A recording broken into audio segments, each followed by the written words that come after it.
We ate with them. We lived a little bit with them before, taking the decision that this is the people we want to work with, and we want to move forward. So, Iman, welcome to this empowered Muslim businesswoman show. I'm super excited to have you. How are you doing? Thank you. Thank you for having me. I'm great. And you? Like we say, Alhamdulillah, everything's fine. I'm outside, enjoying the great weather. So all is good. Yeah, great. Awesome. So, Iman, let's start by you sharing with us, who are you? Who is Iman? Okay. So, Imane has a background of, is born and raised in Casablanca in Morocco. I have a background of engineering and used to work as a research and development engineer in automotive industry. And lately, with my business partner Cheyenne, we launched Jurande, which is a brand of artisan handmade goods.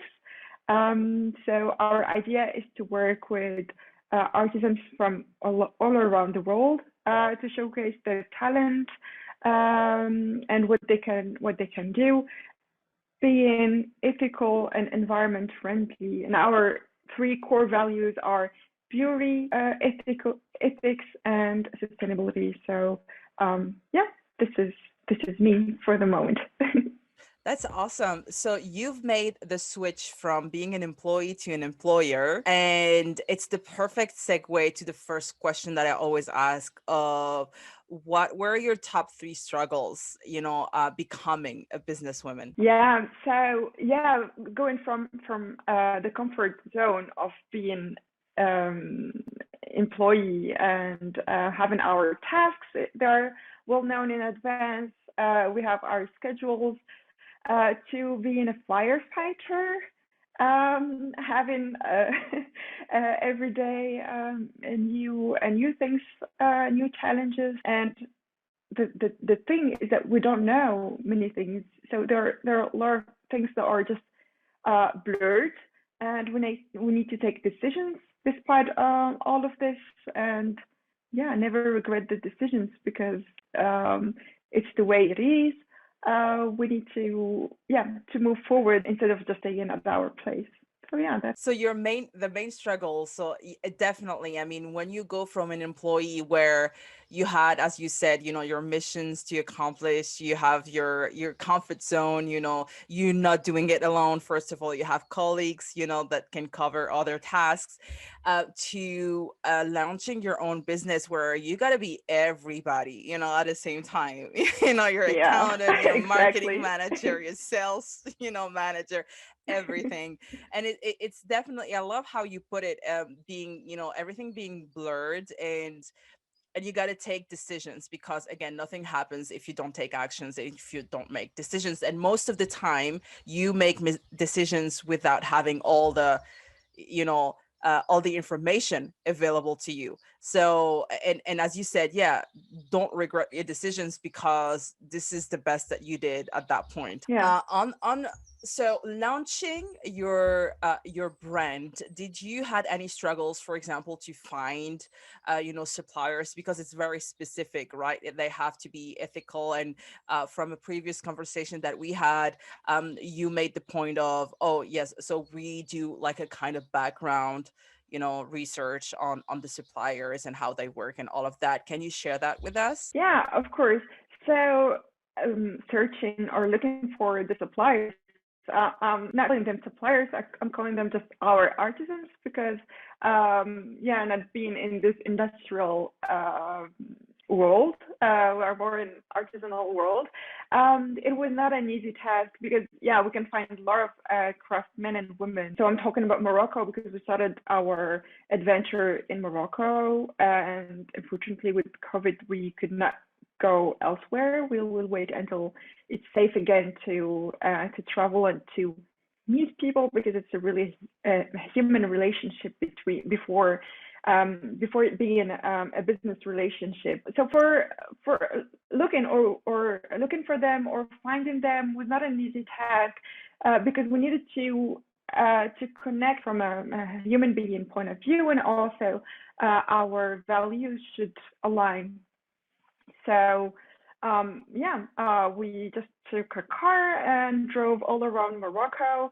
I had my grandma with me, helping me, teaching me to know, for example, for the rugs, to know how it should be done, what is the great way, all the techniques, all the tips and tricks that I should have known. And yeah, so we spent a lot of time with them. We slept at their homes. We ate with them. We lived a little bit with them before, taking the decision that this is the people we want to work with, and we want to move forward with. Yeah, well, okay, so that's great. So you went like above and beyond. You went there. You were in the trenches, as they say. And I love what you said, and I wrote it down. You know, it's a human relationship first. Before being a business relationship, and yeah, it really shows first of all your own personalities and your values, and it also transcends then in the company itself, right? And it shows through your three, values. So that's awesome. So that's great. You made with these, artisans, and so these are your suppliers. Awesome. So you just went there. So you took the decision and you went there. You took action. So I feel like this is a strength of yours, and you can correct me if I'm wrong. But like, taking actions, making decision. Do you think it's easy for you? Like, we're coming up to what kind of solution you found to overcome your challenges? Well, yeah, you said taking decision. It's not easy every day. Sometimes, yeah, I wish I had more information. I wish I had probably more intuition. But at some point, I just need to fix a deadline and then take an action by this deadline. Because, being a business owner, so we have the responsibility to move things ourselves. There is not another person who would come back and check, did you do that? Was it on time? Did you? So we are delivered to ourselves. If we don't do it, then nobody's going to do it at ourselves. So and I think that I am lucky to have a business partner, because sometimes we have some lows, and we're lucky that we don't have them on the same time.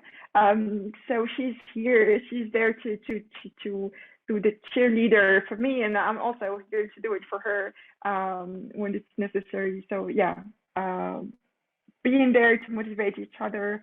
Right. This is the way.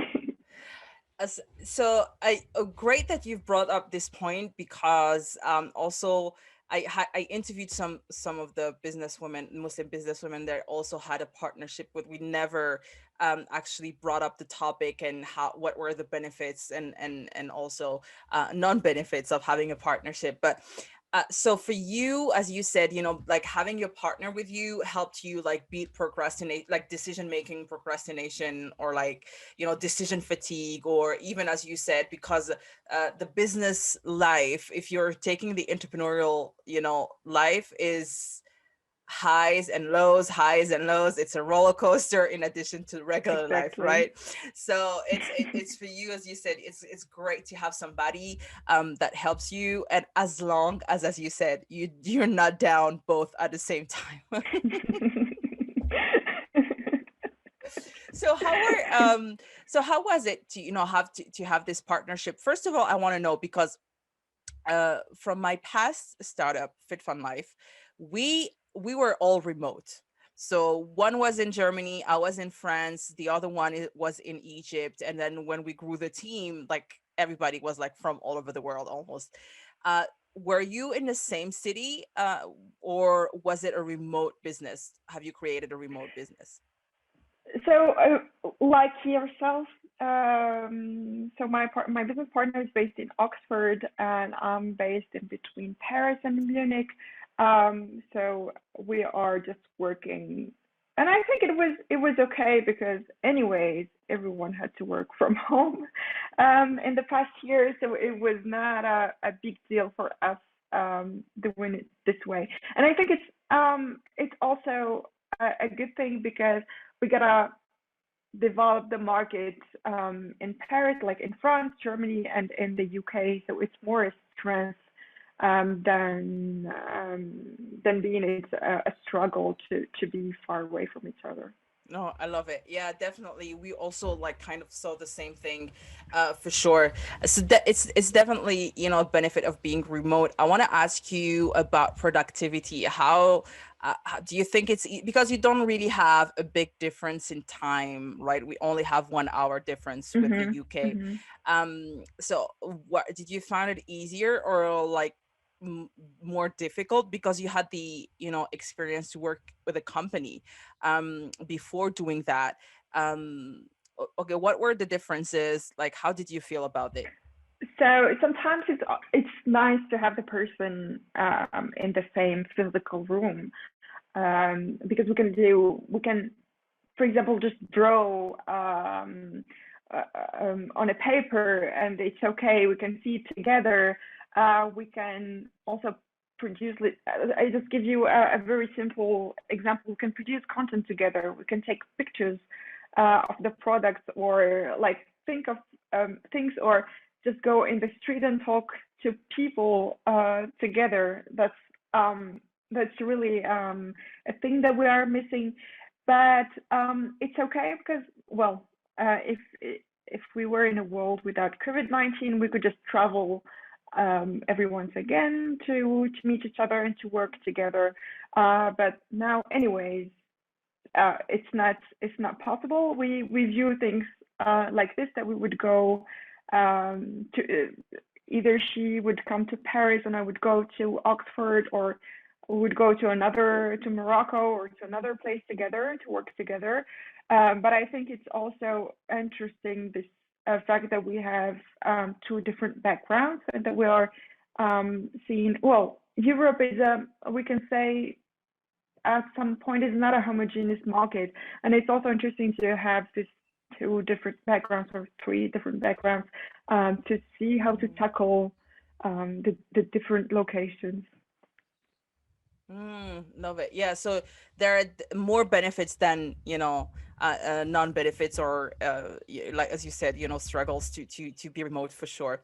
Um, so yeah, I like it. So thank you for sharing, because I think that may be a bit fearful to start a business with someone, for example, that you haven't met, like I did, or like in a flesh, Hmm. you're doing things remotely. So there is a lot of trust that goes into it, and it's possible. And especially now in a world in the middle of COVID, I think, and with the internet access, having instant Hmm. communication, it's something that is doable, and not to be afraid of, because I feel like at the end of the day, it's a great experience in working with two different cultures and two different people with different experiences is makes your day better, Hmm. your experience, your life better, you learn new things. So yeah, thank you for sharing that.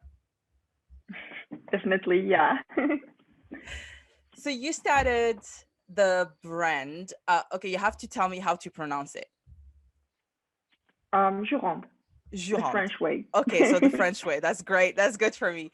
Jurande. So you started Jurande at the beginning of 2020, right? Yeah, exactly. Okay.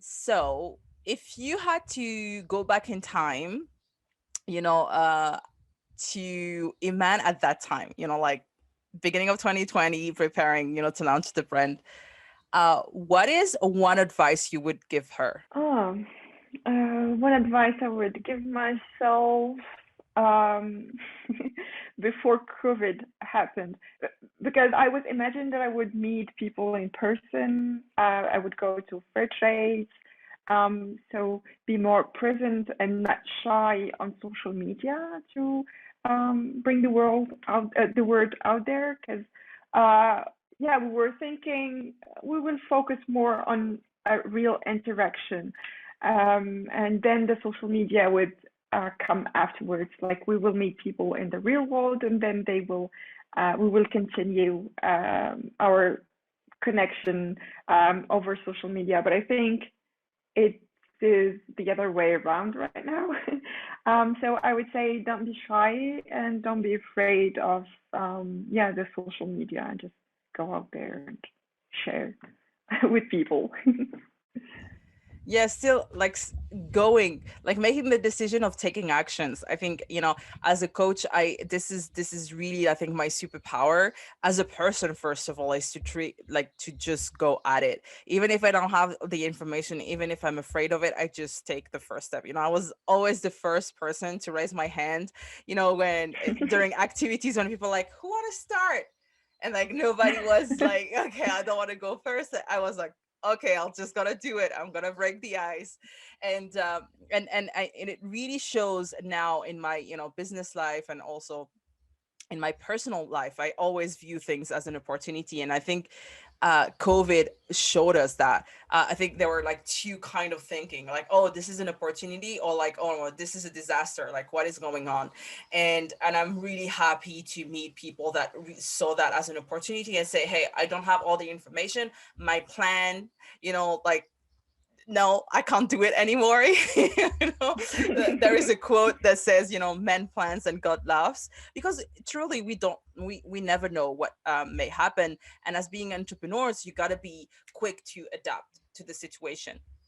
And it feels like, this is something that you've done. So like being less shy on social media, and it's a whole new world, right? As a business owner, to operate online is like, am I ready to put myself out there? So it's really Exactly. interesting. I love it. um okay, so we talked about your struggles and solution. Is there any, on a mindset level, like, is there any self-talk um that you tell yourself, or any tools that you use to, get yourself motivated to go through, the challenges, or to push yourself, outside of your comfort zone? Um, so what I do is to uh, look for other people that made it, and then tell myself, why not me? Be it real people, but be it also just heroes in imaginary stories. Even if it's not real, but somehow it looks that it's feasible, why not me? I can also, yeah, work it out. So yeah, this is the way I do things. Love it. Is there any people in particular that really act as an example for you, or inspired you to launch your business, To launch my business, um, or on a personal level, I'm not. or just on a I, I, personal level? I, yeah, so I'm not thinking of a very particular person. I just think that uh, all the um, all the experiences that we have, all what we are seeing and hearing from different sources Mm, somehow mixes and just gives uh, what we are and what we're thinking. Like mm, creativity is just a mix of what we already have seen in very different places. So mm. um, yeah, I'm not able to name a particular person. I don't have a very a person that I would say this Right. inspired me, and Mm, yeah. mm.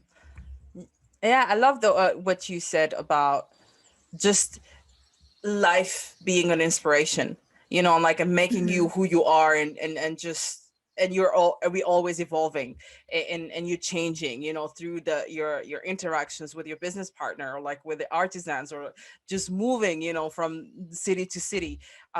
Yeah, so just keeping it simple. I love it. And everything is a way to inspire you, maybe, can inspire you, right? It's, you just have to Hmm. listen and see for yourself, like, how does it impact my life? So I really like it. And the tool, why not me, I think this is huge. you know yeah, that's so easy. Why not me? Right? I have a brain, I have two hands, two feet, like, what's Exactly. different, right? So why not give it a try? Why not me? I love it.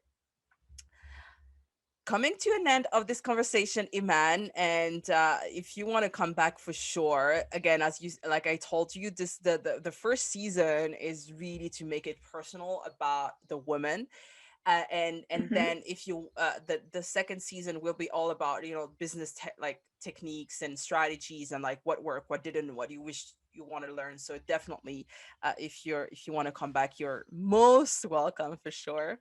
Thank you. So to end, I'm just gonna pass the mic on to you and ask you, is there any question that I haven't asked you you wanted me to ask you?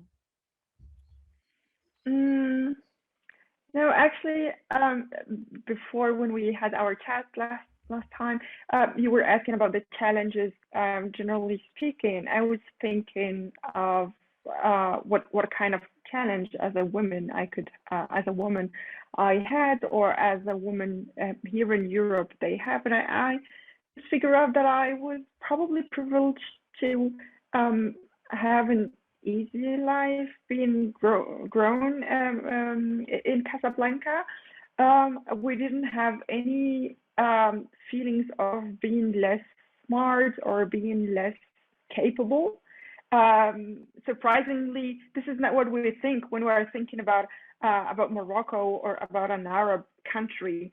But it's shockingly the case here in Europe, in France, or in Germany. Hearing all the time um, that, for example, companies need to go to secondary schools to say that the girls are also able to be engineers or to do science or whatever, that they have a regular brain like boys.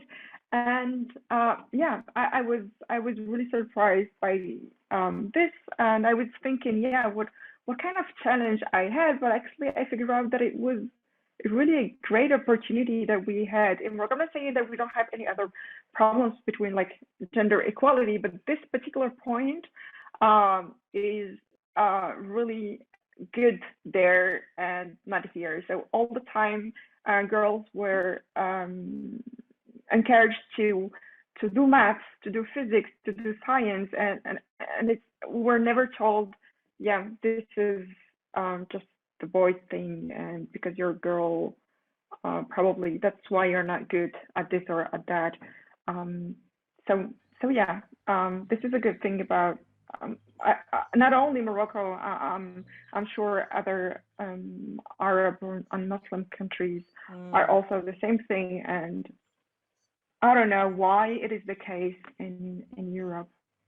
Right. I love that you made this observation, because I feel like this is not told enough, and this is why I'm doing these interviews. One of the reason is to break the stereotypes, and also make sure that people, like women, understand that if she did it, you can also do it. So don't limit yourself. So break your limiting beliefs. But the fact that you said that in Casa, which I remember is the kind of the business center of Hmm. Morocco. Like you have a lot of businesses and companies over Yeah, there, right? Or like the finance center. And that you grew up without feeling that being a Muslim woman, a Moroccan woman, you're for less than, a man, by going to engineering, hmm, for yeah, example, or even launching your business. So you really had this, oh yeah, well, I can also do it. It's not a limiting belief for me being a woman and launching my business and being in engineering.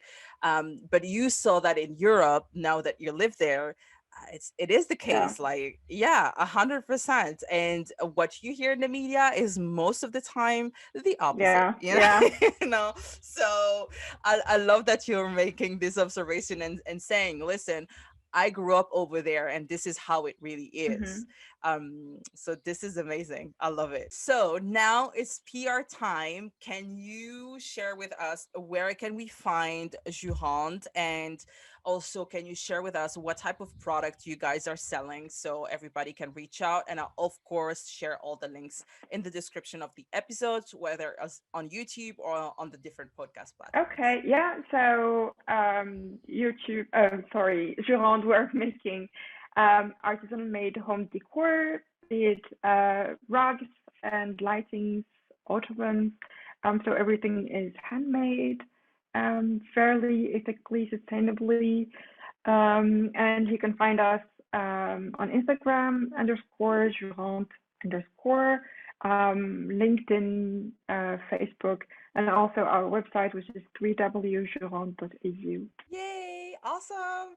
So anything you want to share with us to end this conversation, Iman? But before that, I just wanted to thank you for being here.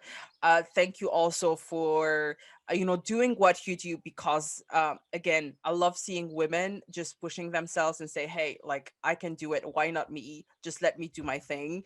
And being an inspiration to other women. And I feel like we need to push that positive message more than the negative, right? Yeah. Especially for Muslim business women, or like women in general. We are already a minority in entrepreneurship. Being a Muslim businesswoman, you're Hmm. like a smaller minority, and you're pushing the boundaries and showing the way, like, this is possible, and we just need that, right? It's not gonna say that the path will be easy, you're gonna get rich quick or whatever, but it's doable the moment you take the decision and you take action, right, to do it. So I want to thank you for that, and I'm excited for you guys. Listen, even if the plans weren't great at the start, I love the idea. And I was listening to a guy, and I have to put you in touch with Asila Tar. You have to remind me, because I haven't forgotten. Okay, because she also does that, and he was like, you know what's upcoming in fashion is everything unique, right? And what can Hmm. be more unique than sustainable, ethical product that were made by real people, not machines, that took the Yeah. time, that took the love with their experience, their life, forest and whatever, and they made it. So it's I think it's really, really beautiful. So that's amazing. This is what I wanted to say. Thanks. Thanks. Thanks a lot. You're welcome. Any closing words? I